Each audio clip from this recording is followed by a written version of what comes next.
I just saw, if you go to Brett Taylor, the chairman of Twitter, he just tweeted, "We've agreed to a deal with Elon Musk." Oh, wow. Yeah, so I think saying it's done is fair. Yeah, that's fair. Okay. So $54 a share. Wow. So let me tell you something really quick. This is going to sound weird, but it relates to what we're talking about. So do you know how a combustible engine works? do I look like I know how a combustible engine works? No. So, all right, here's how a combustible engine works. So you've got this huge block. It's called an engine block. It's this big piece of metal. Imagine like a rectangular cube that's about 2.5 feet long, a foot wide, and a foot deep in depth. Understand?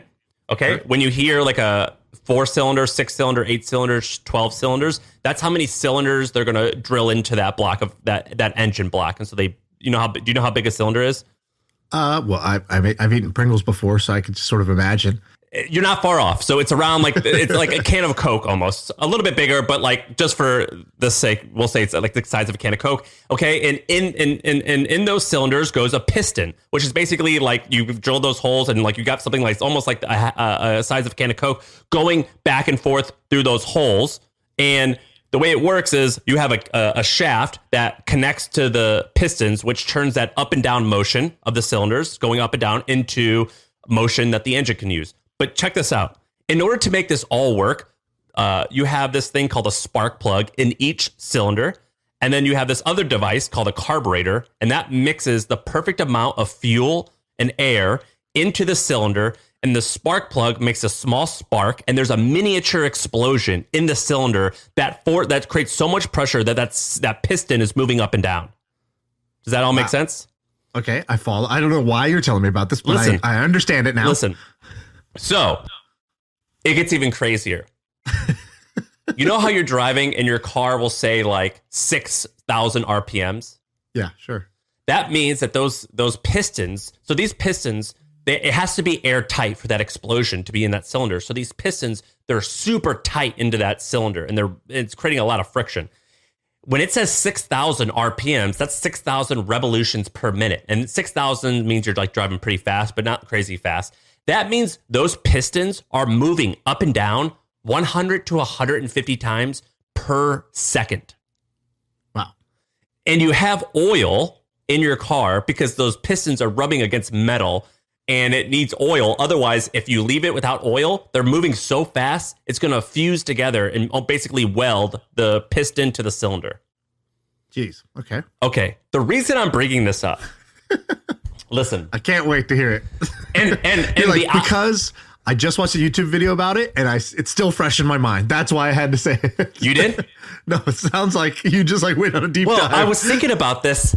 And basically, and then the output of all this is like carbon dioxide. So it's like a gas, and there's fumes, and there's oil, and there's liquid, there's all types of fluid, and then there's a transmission, which is like totally even crazier sometimes. The fact that this was invented in the early 1900s, and it's still the technology that we have exploited and made so good. We've made this so good that these pistons can move for 1,000,000 miles. Basically, they're going to go up and down like a trillion plus times. We have pushed that so far to the edge. It's pretty phenomenal what we've done. And it's such a shitty technology. It was good for what it was. And then Elon Musk comes along and was like, well, he wasn't the first one to do it, but he did a really good job of it. He's like, this electric engine, actually, all we're going to use is a battery and one motor. That's all it takes. And this motor is like just literally like 3 parts. Like there's very few parts, whereas with the combustible engine, there's like 1,000 parts. And not only is it simpler in terms of maintenance, there's basically no maintenance. It's far better. So a really fast car, I own a car that's considered incredibly fast, and it's quite expensive. And it goes 0 to 60. Yeah, well, it's considered fast, and it goes 0 to 60 in 3 seconds. A Tesla that costs 40 grand will crush that and go. So it's faster in every sense of the word. It doesn't break. And I kind of had one of these moments where I was like, I wasn't actually high, but it was like one of those high moments where you're like, I can't On 420, you just decided to have high thoughts without smoking. Yeah, I had high thoughts. I was like, dude, we've been doing this combustible engine thing for like 130 years now. And then along comes a couple people who's like, no, we're going to do this total opposite way. So instead of making an engine that just like it somehow has more cylinders or it's more smooth something, we're going to do something totally opposite. And it's like levels above in terms of quality. And I find that thought to be absolutely amazing. And it just turns out he just bought Twitter today. So maybe something crazier is going to happen there. I actually don't think it will, but maybe. But isn't that wild to think that like we can literally, I don't know how many people have existed since 1910, billions and billions and billions of people. We've all been doing it one way. And then along comes a very small group of people, let's say tens of thousands or hundreds of thousands of people who said, no, this is the way to do it. And it changes everything. And I find that to be amazing. I agree. That is amazing. A couple thoughts that came up while you were saying this. First of all, thank you for the engine lesson. Does that make that? I'm 10% more man because I know how to describe this happening. Did I explain to you? Do you understand how the engine works now? A little bit. I do. A little bit. Yeah. I feel like I'm at that perfect point where I feel like I know because I don't know what I don't know. If you've ever seen the Dunning-Kruger effect, I'm at the perfect peak. What you should know, the takeaway here is that it's very, very, very crude. You've got these like metal on metals like rubbing against each other and creating, it's just messy, it's smelly, it's crude. Well, I just did something today that what you're talking about reminds me of this, which is I went to the doctor. I went to the eye doctor. I had an eye appointment. And not because I wanted to. I was like, just give me my goddamn contacts. And they're like, nope, you got to come in. It's out. That's 2 years old now. You got to do the whole, we're going to do the thing where we blow a puff of air on your eyeball. It's like, oh God, what is that even for? I don't know. But I went in, I decided to have a little bit of a different attitude. So I got real curious when I went in this time. I'm talking to the doctor, I'm asking a bunch of questions. She runs this other test on me where she takes a picture of my eye and then she shows it to me on a screen. And I don't know if you've ever seen like the inside of an eye. It's disgusting. It's fucking wild, dude. This is crazy. She's like, okay, so like this is the nerve in the back of your eye. That's what's sending all these signals. Your eye's just getting light from everywhere. And your brain is, this nerve is the thing transmitting to your brain, all this light signals, and your brain is piecing together some amazing, construction of the world. Yeah, it's amazing. She's like, and these are all the blood vessels that's like keeping your eye alive. And whenever I see how the body works, I just sort of marvel in it. I'm like, I don't have to think, but my liver knows how to like detoxify my body. You know, I don't have to think. My heart will just keep beating reliably or else I'll die. But like, luckily it's on autopilot. And in fact, it's on so much on autopilot, I couldn't stop it if I wanted to. And so it's like the way that the human body works is just like a true marvel. And so today's my birthday, and seeing that. Oh, I forgot to tell you on air. Happy birthday. Thank you. I appreciate it. We talked earlier on the phone. But the thing that amazes me, it's like the best thing to do on your birthday is to go just like get a scan of your body and just be like, wow, you know, the human body is like an absolutely incredible machine that just works in like the same way. I don't know how an engine works. I don't know how my liver works. I don't know how my kidney works. I don't know how my lungs work. I don't know how any of this shit works, but it does work. And just the fact that it does is kind of amazing to me. And just seeing my eyeball, my retina, and like the nerves, the blood vessels in my eye was just a reminder of like, it's like a humbling feeling, right? It's like the humility of how you don't even have control over your own body, let alone the world and all these other things that are going on. So I really appreciated that. That's the first thing. Second thing, I wrote this down the other day for the podcast, but I never knew how. By the way, are you wearing a Mighty Ducks jersey? Yeah, dude, it's my birthday. I'm feeling like a Mighty Duck right now. Oh my God, that's awesome. The older I get, the more I need to behave like a child, right? Like that's kind of the game plan, is get more childlike as I grow, not more adult-like. So I wrote this down. I wrote vocal minority, mobile minority. And I wrote this down like a month ago, and I was like, it might come up at some point in the podcast. And what you just said about Elon, about basically a very small number of people changing the way that things work, is a great example of this. So, and it's not like he's the guy like that. He was like, you know, we can't say that like Elon came up with this. We could just say that there's probably a lot of people came to the same conclusion. He just was had the strongest will and is the person who we give a lot of credit to. By the way, have you seen what he's been saying lately about this like origin story of Tesla? Have you seen this controversy? No. So, does he say that he's the founder? No. What happened was Tesla started about a year before Elon invested in it. And so now he's basically seen as the CEO, the founder. He is the CEO. He's seen as also kind of like the founder. You don't really hear about these other guys who started, these two guys that were starting it, I think. And he is kind of the founder when you think about it. Like it's like literally the 8th largest company in the world. And at the time it was worth like $10 million. Like what's the difference? Exactly. And so, but the guys who started it have like basically it's made it kind of like their mission. So the the Elon, there's a group of people that are like anti-Elon. They're a vocal minority against Elon. And they'll say like things like Elon didn't create Tesla. He just, invested in it and like takes all the credit for it basically. And that one of the original guys also really has like made it his mission to keep telling people how he was the founder of Tesla, not Elon Musk. And Elon sort of like come out recently. He said something the other day in his interview. He goes, the biggest mistake, they go, what's the biggest regret you have? Biggest regret you have or mistake you've made? Bad decision you made. He goes, well, certainly the worst business decision I made was not deciding to just like start Tesla on my own with me and JB, like I guess the guy he started it with, like guy he feels like was his co-founder in it. And like basically buying the existing company and then building from there versus just doing it on his own. He's like, certainly that was the worst decision, I think, because financially that guy owns shares of what's now $1 trillion company. And then the second thing is that guy basically has made it his crusade to be like, F Elon Musk, I'm the founder of Tesla. And how much does that guy own? I don't know the exact percentage. Maybe somebody, Jonathan, can look it up while we're talking. But that guy basically Martin. There's like I think his name is. There's two guys, Martin and somebody else, and I think that's his name. So one of the things that they say is like, we created Tesla, and then Elon has come out and been like, Tesla was nothing. There was no product. There basically is like it was a shell of a company. There was no.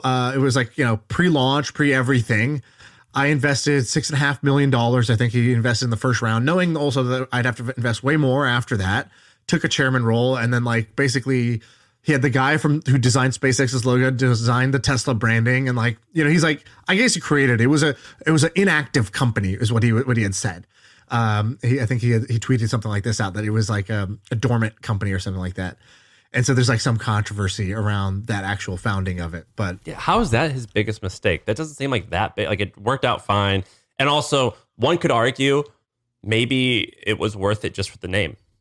Yeah, exactly. Just for the name. I guess his take would sort of be like the company was just going to die if he didn't invest in it. Right. I think he was the only investor at that time.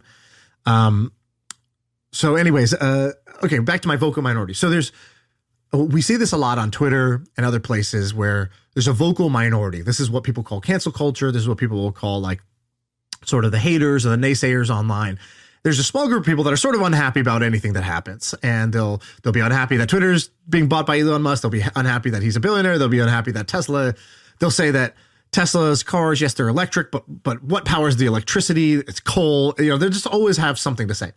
So there's a vocal minority, and I think one of the biggest skills in today for any business person is to correctly identify like a vocal majority versus a vocal minority. If you just constantly let the vocal minority sway your thinking, you're letting like, the bottom 1 or 2% of people sway your decision making just because they're very loud about it. But then I think you want to overlook them, but what you don't want to overlook is what I call a mobile minority. So a mobile minority is a group of people who decide to actually like take their business and walk elsewhere, or they take their lifestyle and they just change it. So it's like, if you're Safeway, but all of a sudden there's like a small group of like sort of hippie people that are like buying this like all natural produce. Right. And they're shopping at this place called Whole Foods Market in Austin. And that's only got one location, 2 locations, but like all of their spend now goes to this. Or you see people that are like, people on Netflix or whatever, people who are subscribed to Netflix, but all of a sudden they start to instead spend all their time on TikTok and YouTube. And it's like they've actually voted with their feet. Or they're sometimes silent. Even a different non-business example. I was just reading about Martin Luther King and Rosa Parks. And when the whole Rosa Parks thing happened, the black folks were like, no, we're not taking that. And then originally like, well, that only makes a certain amount of our population. It's no big deal. And then it goes on for like 2 weeks. You're like, all right, something's happening. And it's happening in San Francisco right now. Like a mobile minority of group of people have left San Francisco, taken their business elsewhere. It's a very small group of people. Some of them were loud about it, saying, oh, I'm leaving because I have this and this beef with San Francisco. And most of them were just frustrated. Like, I'm going to Austin, I'm going to Miami, I'm going elsewhere. I'm going where I will be treated better, where I will be taxed less and get more from my government. And those mobile minorities are actually ones you want to listen to. Whether you're a politician or you're an entrepreneur, it's like we talk about this a lot. We're like, dude, there's a subreddit that's getting really popular. And it's like, oh yeah, it's only 50,000 people, but it's like, wow, 50,000 people have chosen this lifestyle of like, you know, either anti-work or overemployed, or they're tracking their like fitness and their sleep in this like maniacal way. It's like, yeah, that actually is something you really want to pay attention to. And it's a great place to start a business is when you notice a mobile minority. And it's also like a really important thing to notice as a leader of either a city or a company, to notice, how come all these developers are like, you know, going to this weird like Web3 crypto thing? Like, what's that about? It's like, yeah, it's not everybody, but like, wow, like, you know, 10% of our smartest people all left to go do this thing. They took a pay cut to go do this thing. I think I should probably pay attention to that. And so I wanted to point this out, which is ignore the vocal minority and pay extra attention to the mobile minority. That doesn't mean there's another side to this. It doesn't mean they're right. So for example, or that like what they're doing, like I agree with you. I would also challenge myself to find examples where there is, that's a great, what's it called? Mobile minority. Yeah. That's a good one. Trademark that. We're trademarking that. That's my first million original. So like there's people like for example, day trading amongst young people has gotten incredibly popular. I don't think the majority of people do it, but I think there are a lot of people do it. They're very loud and they're betting a lot. And I think that's horribly stupid. Yeah. I'm not saying it's always a good thing, right? It might be people vaping. And it's like, wait a minute, what? Like 10% of teenagers are vaping now? It's like, I'm not saying it's always healthy, but I'm saying it is almost always worth paying attention to this sort of like silent and mobile minority versus like, I think it's worth paying attention to. Whereas I think the vocal minority is almost always worth ignoring. You want to talk off the top of our head, a few examples of those groups of people? Well, I gave a couple. I think I can think of a few more. Yeah, give me some. I'm just going to rattle off a few. So things that I'm noticing based off Reddit and my interest, people who don't want to buy off Amazon because they don't want to have to worry about throwing away the packaging. Yes. Number two, people who want to use reusable packaging. Everything. So like a Ziploc bag that you'll pay $20 for, one bag, but you can use it over and over and over and over again. Number three, people who don't want to eat out of plastic. Let's see. Number four. I have another one that's related to that. So my wife's vegan. And so anything we do has to be compatible with a vegan lifestyle. And you'd be shocked how much is not compatible. So like, okay, you think about food. I think food is where most people go. But like leather is the other huge one, right? So like we're about to buy a car or like she wants to buy like a fancy purse or something like that. She's like, she is ready to go to whatever, Louis Vuitton or whatever, and drop $5,000, $6,000, whatever it is. But she won't do it because it's all leather. And so she's like, I can't believe these luxury companies don't make one non-animal based product. Like they don't make one bag. Like even they would get all the vegan people who want to buy luxury would like go to whichever brand makes it. Like all of the big ones, Gucci, Prada, whatever. And they just don't make it. Or if they do, they'll make the bag, but not the handle or the strap. And she's like, well, that's the thing. Like if you cared about this, you care about this. And right. So we see that with like car too. Like Tesla has all like vegan leather, and they're one of the few car makers that like just lead with that. And it's like these little things that like, again, super easy to overlook. I would totally understand saying, look, we're not going to change our product line for this 1 or 2%. But as that 1 or 2% gets big enough, like I don't know how much the sort of vegan population is now in America, but like, let's say it's 2 or 3%. That's of a base of 300 million people. And those are people who like, they don't just kind of care about it. They really care about it. And so they're the mobile minority and the vocal minority for sure. Yeah, exactly. they do action and they talk a lot. Yeah, exactly. So like, you make a chocolate and make a cheese, make a car leather, whatever. So that's an example where I've seen a lot of like wallet share go to the one brand that just cares about it. What else is there? So I think there's also, when I read the TikTok comments, there's so many people that when they post videos of people from the early 2000s or when I was in high school, 2008, and they say, oh, wow, look, no one's on a cell phone. They must be so happy. Yes. So I think there's going to be a mobile minority of people who actually don't want smartphones. The disconnect/digital detox population. Yeah. There's also a group of that's like VR, like absolute VR nerds. So they don't talk much. In fact, most of the dialogue around VR is how it's not here yet or it's not going to happen. There's a small number of people that spend an absurd amount of time in VR. They work in their VR. Like, I don't know if I think I sent you this TikTok of there's a guy who says he's spending 24/7 in VR. And he literally wakes up, puts the headset on, and he spends his whole day like that. And he even goes to sleep in VR. And then he the headset falls off or whatever as he sleeps. It's like some nut. What does he look like? I mean, close your eyes and imagine this guy. Yeah, like the beard touches the chest hair, so there's no line. Yeah. We need strong borders. There's no strong borders. He has a rack just for fedoras. Right, like his ferret is living in his room. But basically, like, there's some people that are spending a lot of time there. I don't know if that's like a big one yet, but like I'm just sort of like brainstorming off the top of my head, people who really, really care about certain things. And I think you'll see this with pet stuff. I think you see this with like house stuff that's going on. Like if you're in the gym business right now, the mobile minority through COVID has been like home gyms. Like those people are never coming back. Once they put like thousands of dollars of gym equipment in their garage or their room, or bedroom in their house, like they're not coming back into the gym industry, right? So it's a mobile minority. They have voted with their feet, and now they're going down a different path, a different lifestyle. Yeah, I think that's a really good term. I'm on board with mobile minority. But what does this have to do with engines? It's about like the few people that go and actually like they do something different, right? So like you were saying, like Elon and the sort of the electric car movement. Yeah. That's a small number of people who just like took a sharp left turn and decided, nope, we're gonna get off the oil and gas system. We're gonna like not have a combustible engine car. We're not gonna buy from any of these brands. Like we're just gonna go fully electric. Do you think? But here's the thing that I think about when I think about him and people like him is I think, okay, so obviously he's right. So this Tesla thing, like it's right, but it didn't seem that way all the time. It seemed like the total opposite. And there's moments in my life where I'm like, I firmly believe that this is the future. Like, I firmly believe that many homes are going to be bought online. Like, that's an example. But along the way, I have so many doubts where I'm like, screw it. And so what I would like to know is I wonder how because he doesn't give off that appearance like he ever has doubt. He's like, no, like this makes sense. But then he does say all the time, he's like, I think we're going to go bankrupt. But that doesn't mean he thinks that his idea is wrong. He just thinks that maybe like they're just going to run out of money because they didn't have enough runway.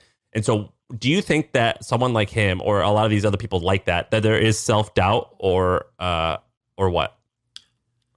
You move straight to the end. Now, if you listen to him talk, he actually says three things. So he says, they're like, how did you decide to do this? No American car company had been made since Jeep like 90 years ago or something like that.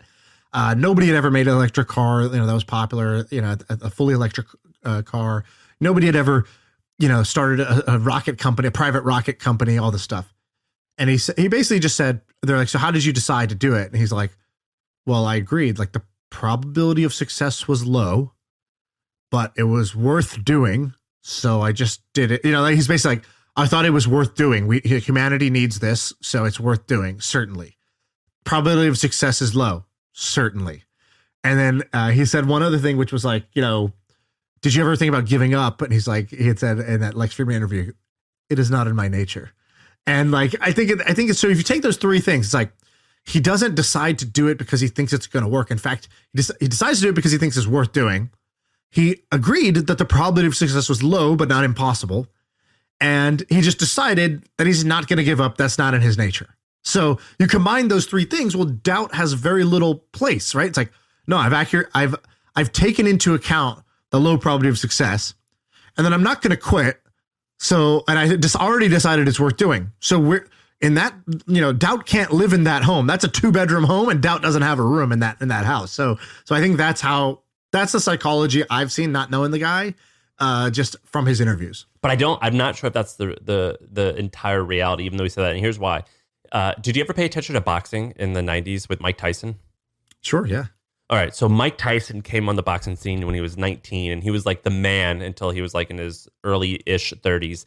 And when he walked out of the ring, in the stadium up to the ring, he was famous because he wore black shorts, he wore black socks and black shoes, and he would come out with no shirt on, with his gloves already tight and everything, and he would just, as if he's just ready to roll. Typically, that's not how they do it, and he was already sweating. And he didn't have he didn't have a sound. A song that he came out to. He came out to a noise. It was just that was the noise, and it was just his whole thing was about being frightening. He's like, I'm a tiger, I'm a beast, I am here to kill. And he would say things like that, like, I'm going to take out your heart and eat it. Yeah. And he'd be like, what was the great interview where he's like, he goes, my defense is impregnable. My will is unstoppable. Praise be to Allah. he goes, I'm going to eat his heart. I'm going to eat his children. I'm going to eat his Praise be kids. Allah. Like this great. He goes, I'm Alexander the Great. He ain't no Alexander the Great. I'm Alexander the Great. Yeah. Like the scariest bravado, total stuff. bravado. Yeah. Scary guy. And when he would look at you in the eye, you're like, this guy's gonna murder him. He's not just gonna beat him up. He's out to kill him. And I would watch interviews with him now that he's older and he doesn't have to act that way anymore. He goes, people thought I was so deadly. He goes, I was deadly, but I was so afraid. The reason I acted like that was because the reality was my fear was the total opposite end. And I had to act that way because I was so afraid. And I've heard a bunch of UFC fighters that I like Donald Cerrone and Chael Sonnen, they'll go and Michael Bisping, and they say every single time I'm backstage and I think to myself, why did I do this? Why didn't I quit? I don't want to do this. I'm afraid. I am so scared to do this. Right. In reality, this guy who I'm talking about, Michael Bisping, he's got the biggest mouth of everyone. He talks the most trash. And when I heard these fighters start saying this stuff, I was like, oh, they're like, you are the toughest guy on earth right now, but even the toughest guy on earth is scared. Yeah. And so and that these kind guys, of they go into a cage fight with another guy who's trying to kill them in their underwear in front of millions of people, and after talking mad shit, right? So it is one of the most vulnerable positions you could put yourself into. So that's why it's great to kind of learn from them and hear their their thought process. I think that's true. Somebody had said this about Elon. I think it was maybe Jerviston, there's an investor who invested in Tesla and SpaceX, and I believe has never sold a share. And said he never plans to sell a share of any of those companies. And so, this guy's got the best returns ever because all his bets were just bet on Elon. And he said something like, Elon is just, he's a normal guy, but the fear gene got removed. And in his DNA, the fear gene got removed. And I actually think that it's not that, nobody's that. Everybody has, fears, and the extent to which you are fearless is the extent to which you learn how to dance with your own fears, right? So those UFC fighters, they feel the fear, but they learn how to cope with it. And for Mike, it was getting into this primal state of mind, saying certain things and just walking to that sound. And that's how he was able to dance with that fear. And so I'm sure that somebody like an Elon Musk, even though they have fears of, failure, humiliation, 3 rockets blow up for SpaceX, just explode. And now you basically put all your money in and you have enough for one more launch and that's it. You had to rush and do one more launch. Yeah. I don't think he was sitting there, with a resting heart rate of 46. I think he was feeling something at that time. You could see it in the videos, the relief when it happens, but he learned to dance. He learned to deal with it. So I think, that's the difference between people who seem, totally brave and fearless is they have just learned to deal with fear better than the person who lets the fear slow them down or stop them. Are any of your closest successful friends autistic or have Asperger's? Sure do seem like it sometimes. That's Not for closest sure. friends, to be honest, because I like to get along. I end up getting along with people who are a little more outgoing, extroverted, and easier to get along with. But you have a couple. I know. I've got a couple, and you're friends with them as well. And I've got a couple. And what I've noticed, I've got one in particular who I think who I'm talking about. Yeah. And very, very, very successful. And he just doesn't, he approaches things far more logically. And I'm like, well, this will never, Brad, I'm making up, Brad, this will never work. He's like, well, why not? Why won't it work? You see on this Excel spreadsheet, this math adds up to where it does work. I'm like, but who's going to believe you? Who's going to have faith in you? How are you going to do it? Well, why wouldn't they? You know what I mean? And sometimes I wonder, is that just a couple of my friends who are like that? Or if there is something, and Elon has said he has Asperger's, is there something in there where they where it's it's supposed to be a kind of like a handicap. In reality, it's the exact opposite. It's like a superpower. Well, I played poker for a long time, and you see this with poker players too. They, some of the best poker players are some of the sort of Asperger-y type of mannerisms. They're extremely intelligent, but they have an emotional coolness, which allows them to be rational under pressure, not get as easily tilted as an emotional player would be. they can play with huge sums of money and not change the way they play. It's all just chips to them. It's a game to them. And they also have the ability to focus for very, very long periods of time, longer than, I would say the average person. And so, there's some definite superpowers if you have that, that brain wiring, which is, I don't know what, I'm just using these terms. I don't actually have any idea what the clinical, definition of these terms is, but I'm sort of reverse defining it as a person who has those traits, the ability to have maniacal focus, the ability to stay calm and sort of emotionally cool despite what's going on. And highly, highly intelligent especially with math, probability, and statistics. And so they're winners, dude. I've seen it just so many times. That is whenever I sit down against that opponent, that is the person I'm trying to stay out of pots with. I'm not trying to compete against them when I go play poker. All right, let me tell you something interesting that happened to me. You said you went to the doctor. I had to get I bought a vehicle and I had to get it registered. You got to get your registered and title and all that stuff. DMV stuff. Dude, it sucks. All right. So this is some people listening are like, this is so obvious. Do you know that there's third parties that will do this for you? I've heard about this. Actually, some guy told me, he's like, yeah, as DMV sucks. He's like, oh, dude, my buddy and I opened up an an alternative DMV in in the DC area.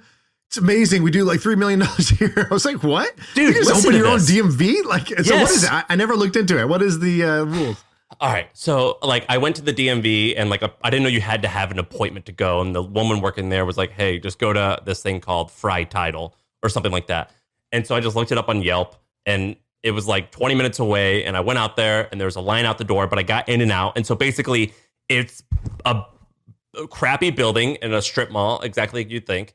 And next to a Marshall's or something like that. And you can go there to get license plates. You can get their title transfer, specialty plates, temporary permits. You can register your car there.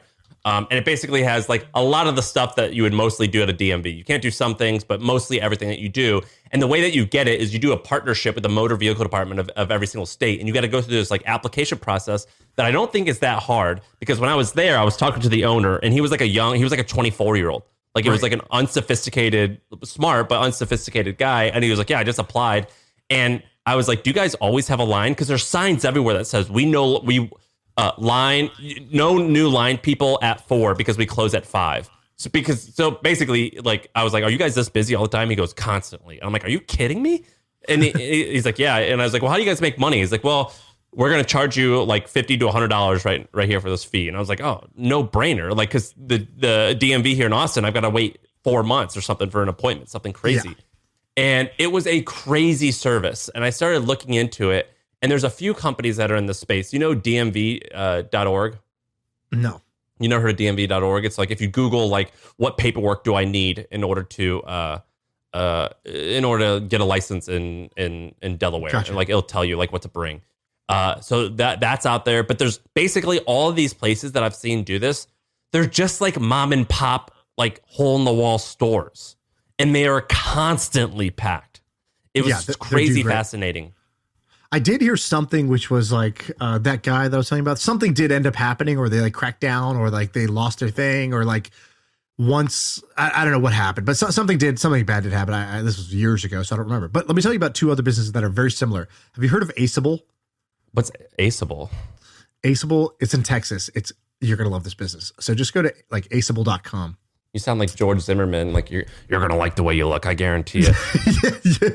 yeah. You're gonna like this business. Yeah, you're gonna like this book. I guarantee it. Men's Bro House here. Yeah. So it's basically driver's ed online, and they also do if you get a ticket, you got to go to corrective driving school or whatever. Oh my god, online. These guys kill it.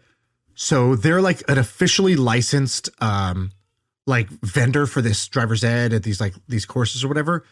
They absolutely crushed it. They bootstrapped for a while, I think. Now they've raised $100 million. These guys are absolutely crushing it. I've seen their revenue once before, way back when I looked into this. And they started with a 32-hour driver's ed course or whatever. And I think they could do it in 36 states out of the total or whatever. And so they said they have 13 million people have gone through it. And they also do realtors licenses, which is one of people trying to get their broker's license. Oh, and wow. so that's another this is an amazing business. This is like a like 10 out of 10 under the radar business that just crushes it. And they crush it due to like kind of like regulatory lock-in. And that they're one of like kind of the only officially approved people that could do this. They just crushed it with Google ads because people would search for, driver's ed free, driver's ed online, get my broker's license, blah, blah, blah.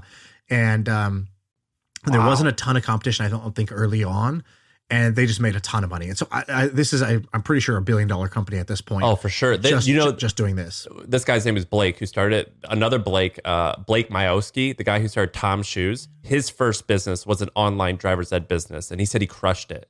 Oh wow, I didn't know that. That's when I read his biography, like giveaway shoes, or I don't know, it was one of those. It was like giving shit away. Buy a pair, give a pair. Yeah, and anyway, this business kills it. What's the other one? So the other one, I was about to take a trip with my family, and I was like, oh, we don't have like passports for the kids. So I was like, oh, let me get we don't even have the birth certificates. Because if you just like, when a baby's born, they don't give you a certificate. It's like, oh, you want a birth certificate? Like, they roll out like a Candy Crush map. It's like, do these 6 steps and like jump over all of these hurdles to like get your kid's birth certificate. So it's like, you got to like do this thing and you go to the city, whatever. So I was like, oh, geez, I don't want to do all that. And so I just searched like get birth certificate online fast. And the San Francisco or whatever, like the Bay Area, wherever, like, the Walnut Creek, like official birth certificate thing. It was like, yeah, you can like either mail in this stuff or go to our partner, Vitalchek. At Vitalchek, we'll do it. And I was like, oh, here's another one. And sure enough, I see it. Vitalchek. If you go to vitalchek.com, dude, there's so many copycats. There's yourvitalcheck.com, and check is spelled CHEK. That's how you know these businesses crush, the number of copycats that pop up. So it's an official California birth certificate that you can get online. It's government endorsed. So hundreds of government agencies nationwide exclusively trust Vitalchek. So they basically cut deals with those vendors. And whatever, you go on here, you pay, and I don't know, it's like whatever, $99 or something per birth certificate. You fill out this form and it's done. And it's like, you kind of have to do this. Like, it's like a mandatory thing. It's like a DMV thing. It's like customers aren't just like choosing to go get certified. They have to get certified. And so that's why I love Aceable. That's why I love your DMV one. That's why I love this Vitalchek thing, because customers have to do it to comply. And you can build these kind of like third-party things. And I sent this to Xavier and Sieva, our buddies with Enduring Ventures. I was like, dude, this is a beautiful business to buy, right? Like, because they're going and trying to buy these businesses that are like just cash flowing, profitable businesses that have defensibility and can be maybe improved by like rolling up multiple or like centralizing the back office and digital operations. And the other like red flag, not red, whatever the opposite of a red flag is, a positive flag, a green flag. That my like red flag of like, this is a killer company is going off because website. It's an ugly website with a lot of traffic. And it doesn't say who the founder is on the about page. It says, we've been in business since 1992 and we do this, this, and this. And like, I can't find like a guy on Twitter talking about it. I'm like, oh, okay, so you just. So Sieva got back to me. He goes, he's like, I dug in. It looks like it's owned by a UK public company conglomerate. Called LexisNexis?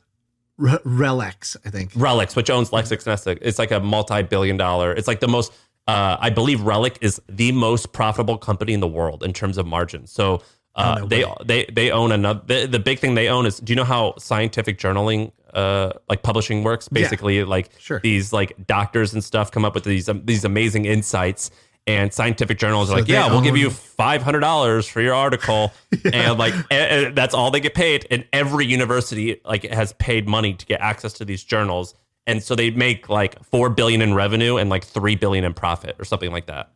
Wow, yeah, it looks like it's a $50 billion. A little more than a $50 billion company. Wow. Can you see what the profit, like what the income is? They probably have done 33,000 employees. I can pull up. I can pull up. It's like I think it's one of the, how do you spell it? RELX. Yeah, I think it's, dude, how do you know about this? This is another Sampar special right here. Just knowing that of some random British public company that owns scientific journaling companies and is the most profitable company in the world. How the hell did you know that? I confirm that if it's not the most, it's one of the most. And I knew about it because I had friends in the journal who were like getting their PhDs, and they were telling me how it works. And I'm like, oh, that's a racket. Like you don't understand. But you're lucky. like it's like, dentists and stuff publishing stuff on like teeth. Like they don't understand like how margin works. And I'm like, they're paying you $500 for that? You don't understand shit. So they're just getting ripped off. So I knew right away. And second, when we were launching The Hustle, I love database businesses. And I researched database businesses like crazy. And I came across this company because they own, it's more like they own LexisNexis, which is like a total conglomerate. Billion legal records and documents. They own Patent Site, which is it has a patent asset index of 135 million patent documents. Law 360, Lex Machina, which is like 88 million whatever things. There's just a ton of database businesses in the legal Law category. 360 is like, it's kind of like The Hustle, but for lawyers. I mean, of course, they were first, so we were like them for not lawyers, but it was basically a daily newsletter for lawyers. Right. Yeah, Elon's like me for billionaires. Yeah.